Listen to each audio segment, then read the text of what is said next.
Olá, meu caro aluno.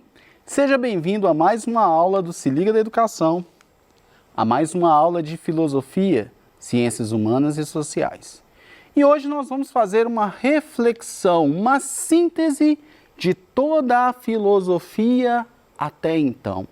Tudo que nós aprendemos da filosofia para culminar na base do século XXI. Então, hoje, nós vamos refletir acerca da crise da razão no século XX. Por que eu digo que o século XX é a base do século XXI? Todo o nosso conhecimento, todo o edifício construído, os valores estão associados a esta grande reflexão que vai acontecer no século XX. Lembrando que as grandes correntes filosóficas, elas vão perdurar da virada do século XIX, por volta de 1871, até a queda do Muro de Berlim em 1989. Então aí eu consigo delimitar, enquanto pensador, correntes filosóficas que vão definir o pensamento do homem ocidental. Lembrando que este período nós tivemos inúmeras transformações, inúmeras revoluções, mas também inúmeras tragédias. Então, quando eu reflito sobre a crise da razão no século XX, eu vou fazer um resumo desde lá da antiguidade, lá quando nós começamos, com os filósofos pré-socráticos, com os filósofos órficos, com aquela reflexão sobre a origem de todas as coisas, até o ser humano, o existir, o estar e o ser aí. Então vamos entender como isso vai funcionar ao longo de toda a história. Vamos para a tela? Então, o século XX e a crise da razão. As certezas decorrentes do pensamento clássico foram derrubadas, embora permaneçam como problemas sociais, econômicos e científicos, juntamente com as formas novas de conflito e reivindicações concernentes à organização geopolítica e epistêmica do sistema mundo contemporâneo. Então, todo esse edifício filosófico, na virada do século XIX, início do século XX, ele não vai dar conta da questão do ser humano no mundo. E aí, quando eu penso isso, eu penso naquele período, de paz e tranquilidade, a bela época onde o homem desfrutou de um período de paz, até 1914, que nós temos a Primeira Guerra. E nas guerras, nós vamos perceber o lado mais sombrio do ser humano. Então, todas as questões, as reflexões acerca da ontologia, todas as questões sobre os diversos eixos temáticos ao longo da história da filosofia, isso tudo cai por terra diante da carnificina, diante do egoísmo, diante da luta pelo poder que o homem vai gerar. E daí os pensadores, a sociedade em geral, começam a refletir. Como eu posso entender a humanidade? Como eu posso entender este ser humano? Que em algumas vertentes é a imagem do próprio Criador, do próprio motor imóvel. Ele que é um ser acima de todos os outros seres. Como eu posso entender esta atitude, que é a pior atitude de qualquer ser, que é a pior atitude de qualquer gênero existente? Então vamos continuar a nossa reflexão. A fenomenologia, como Nietzsche, critica a filosofia tradicional por desenvolver uma metafísica cuja noção de ser é vazia e abstrata. Nesse sentido, a fenomenologia é uma filosofia da vivência. Lembrando que nós vamos ter aqui no século XX duas correntes.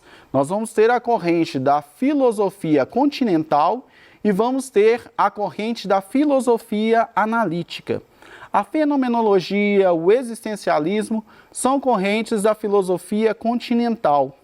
Tanto que daí nós vamos também ver a psicologia que vai surgir, a sociologia que vai surgir, com esse enfoque no ser humano, de entender esta realidade do ser humano em si, entender o porquê dessa grande mudança, deste grande, como eu posso dizer, dessa grande angústia em perceber um lado tão sombrio do ser humano. Tanto que nós refletimos lá com Schopenhauer, que vai dizer, olha, o ser humano ele nunca está satisfeito, ele sempre está em uma constante busca e uma busca que não chega a lugar nenhum. Nietzsche que vai refletir acerca da existência do ser humano que se constrói, mas de repente esse ser humano não vai chegar ao Übermensch, a este ser, a este homem além do homem, capaz de superar inclusive os próprios desejos, as próprias vontades, inclusive o egoísmo. Tanto que nós vamos ver que a filosofia de Nietzsche vai ser utilizada no nazismo, né, financiada pela irmã de Nietzsche, Elizabeth Foster Nietzsche, que vai levar as ideias, e essas ideias vão ser distorcidas no nazismo para que seja feita uma diferenciação entre as pessoas, entre os povos. E isso tudo gera angústia no filósofo, isso tudo gera angústia na humanidade. Vamos continuar? A fenomenologia tem como preocupação central a descrição da realidade, colocando como ponto de partida de sua reflexão o próprio homem, num esforço de encontrar o que realmente é dado na experiência, descrevendo o que se passa, efetivamente do ponto de vista daquele que vive uma determinada situação concreta. Ou seja, eu vou entender o homem pelos seus acontecimentos, eu vou entender o homem pelas suas atitudes e vou tentar explicar o que é este homem. Mesmo não compreendendo como essas atitudes, o cerne dessas atitudes. Então, como eu falei anteriormente, nós vamos ter um desenvolvimento com Sigmund Freud da psicologia, que vai procurar entender as esferas humanas, para entender essa animalidade, para entender este auge de seu egoísmo, né? E vamos ter a filosofia analítica, a filosofia da linguagem, que vai trabalhar o significado, os símbolos de todas as coisas para entender essa realidade. Vamos continuar? Heidegger, de 1889 a 1976, faz também a crítica do pensamento analítico, que procede por decomposição, enumeração e categorização dos objetos, fragmentando-os, para recuperar a integridade e a compreensão do ser. Propõe uma relação poética, extra-racional, até mesmo irracional. Assim, tijolo a tijolo, vai se demolindo o conceito clássico de racionalidade. Então, Heidegger vai propor uma análise geral de todo o quadro, uma análise geral de todo o edifício filosófico. E nesse edifício filosófico, lembrando que a filosofia, ao longo da história, ela vai ter um impacto muito grande, porque os modos de pensar e de agir que vão partir do subjetivo serão fonte de transformações e reflexões sociais. Heidegger vai fazer justamente essa análise. Olha, como eu vou entender o ser humano a partir do pensamento e a partir de cada tempo? Por que que estes pensamentos hoje não dão conta da questão do ser humano no mundo? Então Heidegger vai fazer justamente essa análise geral de como entender o ser humano. Vamos continuar? E aí nós vamos ter a Escola de Frankfurt, que vai ser fundada em 1923. Localizam a origem do irracional, representado por todas as formas de totalitarismo, no exercício de um determinado modo de racionalidade. Isso a saber, a razão instrumental trata-se do exercício da racionalidade científica, típica do positivismo, que visa a dominação da natureza para fins lucrativos, colocando a ciência e a técnica a serviço do capital. Então, nós vamos refletir como este conhecimento, que antes era uma fonte de descoberta da verdade, de realização do ser humano, como este conhecimento vai ser colocado apenas para fins e objetivos materiais específicos, o que vai empobrecer, de certa forma, o crescimento e a evolução do ser humano. O germe do desenvolvimento dessa faceta da razão já se encontra em Descartes e vai sendo aperfeiçoado em seu caminho até chegar a Marx, que adere à sua maneira ao iluminismo, acreditando na força da razão para combater o obscurantismo no conhecimento da natureza, na moral e na política. Então, nós vamos fazer uma reflexão de como vamos entender e aplicar esses pensamentos, esta filosofia. Lembrando que, como eu falei em inúmeras aulas, e volto a repetir, todas as teorias, por mais belas que sejam, quando são colocadas em um sentido universal, como são colocadas como uma ideologia de dominação, elas vão perder parte do seu sentido original. E aí nós vamos lembrar um pouquinho do próprio socialismo. E aí nós vamos lembrar como a ideia do socialismo é algo necessário ao ser humano. E aí nós vamos ver como que isso foi aplicado, e daí nós vemos as ditaduras, nós vemos as diferenças de classes, nós vemos as diferenças sociais gritantes na aplicação. Então a grande reflexão do homem aqui vai ser justamente essa: como entender, como fazer com que essas teorias tenham realmente o sentido real, seu sentido original. Os frankfurtianos, tendo lido Nietzsche, Freud, Heidegger, sabem que a razão não ilumina, não revela a natureza que se emancipa do mito através da ciência. Afastam-se do cientificismo materialista, da crença na ciência e na técnica como condições da emancipação social, pois sabem que o progresso se paga com o desaparecimento do sujeito autônomo, engolido pelo totalitarismo uniformizante da indústria cultural ou da sociedade unidimensional. Gente, vamos entender o seguinte. Quando eu penso nessa filosofia do século XX, eu vou ter este momento de angústia, mas eu vou ter este momento do homem sendo o que ele realmente é. Então, por mais utópico que seja, por mais apaixonante que seja a filosofia, infelizmente o ser humano é um ser que está num processo evolutivo, e desse processo evolutivo, quando ele não investe em conhecimento, quando ele não aprofunda neste conhecimento, ele utiliza apenas bases para estabelecer a sociedade, estabelecer sua vida, ele vai gerar os vícios. Vão faltar aquelas virtudes propostas lá na antiguidade. Então, o que nós temos hoje no século XXI? O que nós percebemos hoje do século XXI? Quando a gente observa a desigualdade social que ainda existe, quando a gente observa que ainda existem nações querendo dominar nações, quando a gente observa a possibilidade de guerras, a violência de uma forma descontrolada, nós percebemos que o homem tem que ter um novo preâmbulo, uma nova forma de ver, de enxergar o mundo. Tanto que hoje, no século XXI, e nós somos herdeiros do século XX, nós vivemos o auge da tecnologia, porque o século XX nos deu isso.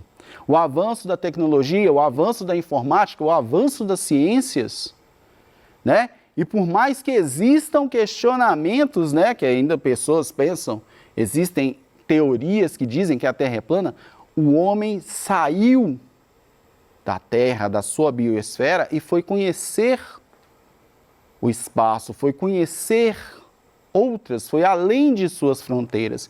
Então, quando a gente percebe essa grandeza do ser humano diante de tudo isso, nós refletimos. E é o que os pensadores, tanto continentais quanto da linguagem, vão refletir. Como que o ser humano, um ser de uma racionalidade tão perfeita, como ele pode chegar a estes pontos? E aí nós percebemos, inclusive nós mesmos, meus caros alunos, a necessidade de sair da área de conforto. A humanidade acomodou com os conceitos existentes. E ao acomodar, não procurou aprofundar. Isso acontece em nossas vidas. Isso acontece no nosso dia a dia. Quantas vezes nós preferimos jogar a culpa dos nossos problemas em outros do que assumir que nós erramos. Então, quando a gente pensa isso numa escala não é um comportamento apenas exclusivo meu. A humanidade age dessa forma. E aí é essa grande reflexão do século XX que vai nos remeter ao que nós vivemos hoje no século XXI. Nós estamos já encerrando a segunda década do século XXI. O que nós aprendemos? Como é o uso de todos esses benefícios que a humanidade construiu? Então nós temos o questionamento, desse uso da tecnologia. Hoje nós utilizamos a tecnologia para tantas coisas boas, uma delas é a educação, como nós estamos fazendo aqui no programa Se Liga da Educação, mas quantas coisas ruins a tecnologia ainda, o mau uso da tecnologia ainda empobrece o ser humano. Vamos continuar?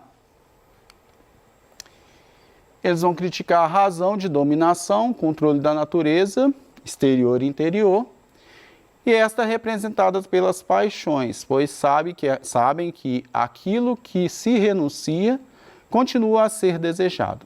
Nas palavras de Olgária Matos, a racionalidade que se separa o sujeito de objeto, corpo e alma, eu e o mundo, natureza e cultura, acaba por transformar as paixões, as emoções, os sentidos, a imaginação e a memória em inimigos do pensamento. Então é o que eu falei anteriormente, e nós vamos ver isso muito em Bauman, onde o ser humano ele vai abrir mão daquele livre-arbítrio, daquela liberdade para um sentido de segurança. Ele vai abrir mão do pensar, do refletir para viver uma comodidade. Então, são os perigos que nós ainda vivemos neste século. Vamos continuar? Cabe ao sujeito, destituído de seus aspectos empíricos e individuais, ser o mestre e conhecedor da natureza. Ele passa a dar ordens à natureza, que deve aceitar a sua anexação ao sujeito e falar sua linguagem das matemáticas e dos números.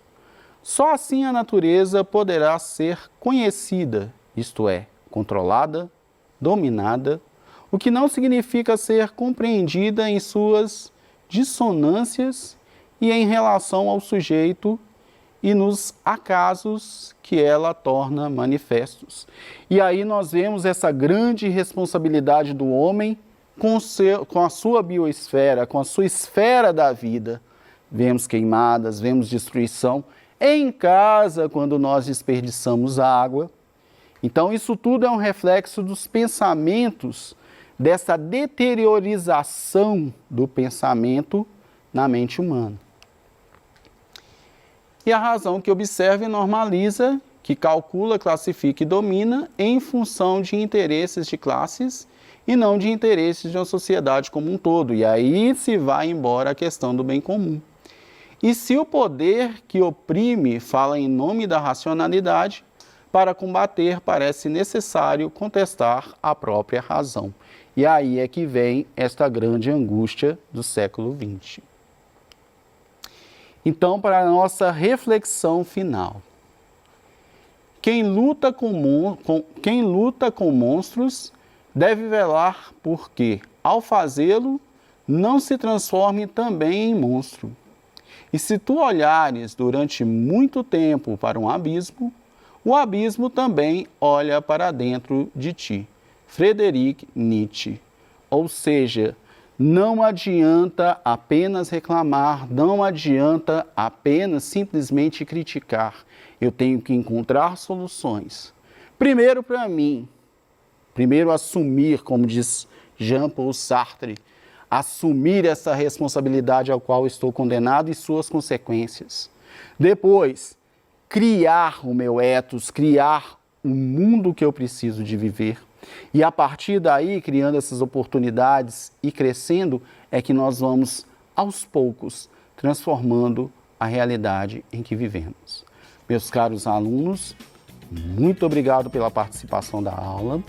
Estudem para o Enem, o tempo está esgotando. Desejo a todos uma boa sorte e até a próxima.